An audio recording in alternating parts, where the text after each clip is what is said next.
अरे बहू, जरा जल्दी जल्दी सामान पैक कर, बारात के निकलने का वक्त हो गया है। माँ जी, सारा सामान पैक हो गया है, अब तो बस मुझे मेरी देवरानी का इंतजार है। आप देखना, जब मेरी देवरानी आएगी ना, तो हम दोनों देवरानी जेठानी नहीं बल्कि बहनों की तरह रहेंगी।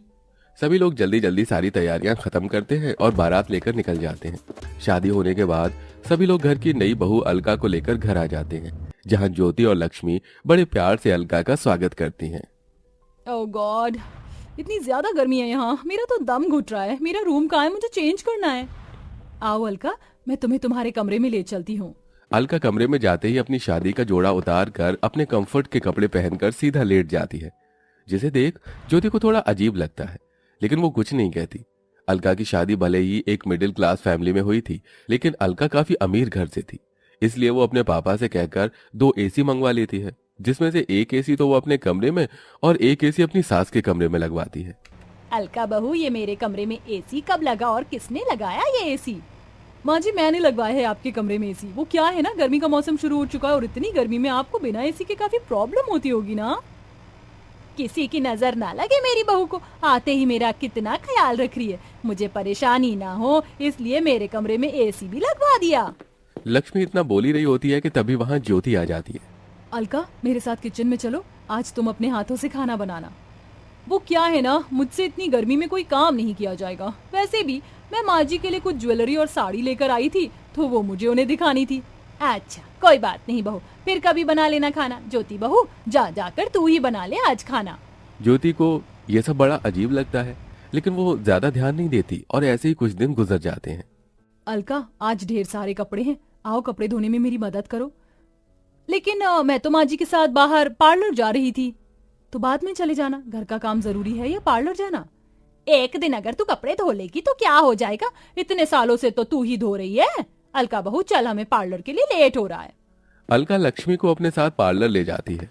ये सब देख ज्योति को गुस्सा तो बहुत आता है, लेकिन वो कुछ नहीं कहती। ज्योति हमेशा यही सोचती थी, जब उसकी देवरानी आएगी तो वो दोनों मिलकर जिम्मेदारी को संभालेंगे, घर के सारे काम करेंगे। लेकिन जब से अलका आई थी, तब से वो हमेशा अपने पैसों के बल पर अपने साथ साथ अपनी सास के भी शौक पूरे करती और घर के कामों से भी बच जाती। चाची चाची, मुझे बहुत गर्मी लग रही, मेरे लिए मैंगो शेक बना दो ना। मिंकू ये कहते हुए अलका का हाथ हिलाने लगता है। अलका नेल पेंट लगा रही होती है, जिसके चलते उसका नेल पेंट खराब हो जाता है। तेरी वजह से मेरी नेल पेंट खराब हो गई, तुझे क्या 2 मिनट का भी सब्र नहीं है? ये कहते हुए अलका मिंकू को गुस्से में जमीन पर धक्का दे देती है। मिंकू के चिल्लाने की आवाज को सुनकर सभी लोग वहां आ जाते हैं। मिंकू, तू ठीक तो है ना? अलका, तुम्हारा दिमाग तो नहीं खराब हो गया है? तुम्हारी हिम्मत कैसे हुई मेरे बेटे को धक्का देने की? एक तो जब से आई हो महारानियों की तरह दिन भर आराम करती रहती हो, आज तक घर के किसी भी काम को हाथ नहीं लगाया। इतनी गर्मी में भी मैं ही नौकरानियों की तरह काम करती हूँ।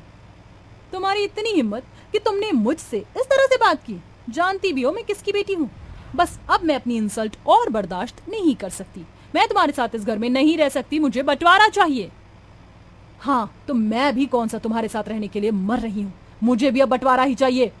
अरे तुम दोनों का दिमाग तो नहीं खराब हो गया? तुम दोनों ये क्या बातें कर रही हो? माँ, अब आप ही कुछ समझाओ इन दोनों को। मैं क्या समझाऊं, जो हो रहा है सही हो रहा है। वैसे भी मैं तो अलका को ही अपनी बहू मानती हूँ। जब से आई है मेरा कितना ख्याल रख रही है। गर्मी में सबसे पहले इसने ही मेरे लिए एसी लगवाया, रोज मुझे शॉपिंग करवाती, आइसक्रीम खिलाती, और कल तो हम लोग स्विमिंग पूल भी गए थे। मैं तो अलका के साथ ही रहूंगी।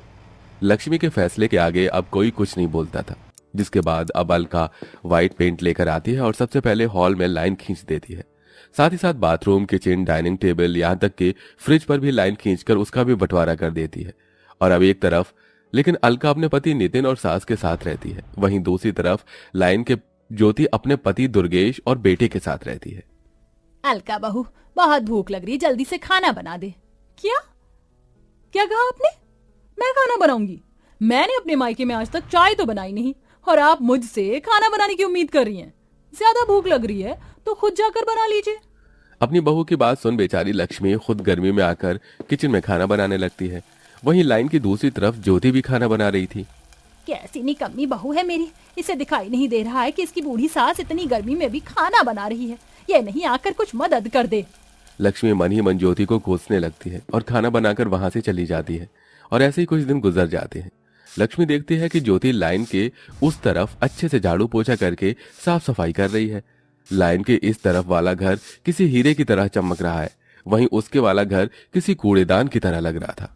अलका बहू उठ जा, पूरे घर की सफाई कर दे, पूरे घर में कचरा फैला हुआ है। तू बहू है इस घर की, ये सब तेरा काम है। माँ जी, तो आप भी इस घर की बहू ही हैं। उठिए और जाकर साफ सफाई करिए। इतनी गर्मी में मैं तो इस एसी के सामने से नहीं हिलने वाली। अलका की बात सुन बेचारी लक्ष्मी खुद ही उठकर घर की सफाई करने लगती है। मेरी कमर, इस कमर दर्द और गर्मी ने तो परेशान करके रख दिया। कहाँ फंस गई मैं। अलका खुद पूरा दिन गर्मी में एसी के सामने आराम करती रहती है, वहीं वो अपनी सास लक्ष्मी से नौकरानी की तरह घर के काम करवाती है। हमारे कमरे में कितनी ज्यादा गर्मी है ना, पता है चाचा चाची के कमरे में बड़ा वाला एसी लगा हुआ है, उसमें से बहुत ठंडी ठंडी हवा आती है। माँ, हम एसी कब लगाएंगे? हम तुम्हारे चाचा चाची की तरह अमीर नहीं हैं। तुम्हारे चाचा मल्टीनेशनल कंपनी में काम करते हैं और तुम्हारे पापा मामूली कूलर की दुकान में, समझे? अपनी माँ को इतने गुस्से में देख मिंकू बाहर आ जाता है और देखता है कि लाइन के दूसरी तरफ से बहुत ठंडी ठंडी हवा आ रही है। मिंकू गर्मी को बर्दाश्त नहीं कर पाता और सीधा बंटवारे की लाइन को पार करके अलका के कमरे में पहुंच जाता है। तभी अलका मिंकू को देख लेती है। तेरी हिम्मत कैसे हुई मेरे कमरे में आने की? लास्ट टाइम की मार भूल गया है क्या? भाग यहाँ से। अलका की डांट सुन मिंकू भागते हुए अपने कमरे में आ जाता है। वहीं अब बूढ़ी उम्र में इतनी मेहनत करते करते लक्ष्मी की तबीयत काफी खराब हो गई थी। कोई मेरी मदद करो, हाय मेरी कमर। माँ जी, नहीं, मैं बंटवारे की उस लाइन की तरफ नहीं जा सकती। माँ जी, मुझे माफ कर दीजिएगा, मैं मजबूर हूँ। ज्योति चाहते हुए भी लक्ष्मी की मदद नहीं कर पा रही थी। वहीं थोड़ी देर में नितिन आ जाता है और अपनी माँ को जमीन पर गिरा देख उसे जल्दी से कमरे में ले जाता है, जिसके बाद वो अलका के कमरे में जाता है और देखता है कि अलका एसी की ठंडी हवा में फोन चला रही है। ये सब देख नितिन को बहुत गुस्सा आता है और वो ज्योति से फोन छीनकर उसे जमीन पर फेंक देता है। मेरी माँ दर्द से तड़प रही है और तुम हो कि यहाँ फोन चला रही हो। अगर अब से तुमने घर के काम नहीं किए तो जिस तरह से तुम्हारा आज फोन तोड़ा है, अगली बार तुम्हारा मुंह तोड़ दूंगा, समझी? नितिन को इतने गुस्से में देख अलका काफी डर जाती है और अब अलका घर के काम में लग जाती है। ये रोटी है या इंडोनेशिया का मैप? गोल बिल ही नहीं रही है। लगता है मैंने गलती से डिटर्जेंट पाउडर की जगह ब्लीच पाउडर डाल दिया। ये सारे कलरफुल कपड़े तो विधवा हो गए। मेरी कमर, लगता है इस गर्मी में घर का बंटवारा करके मैंने अपनी जिंदगी की सबसे बड़ी गलती की है। बंटवारे की वजह से अब घर की सारी जिम्मेदारी मुझ पर आ गई है। ऊपर से इस गर्मी ने भी बुरा हाल करके रख दिया। अब मैं क्या करूं?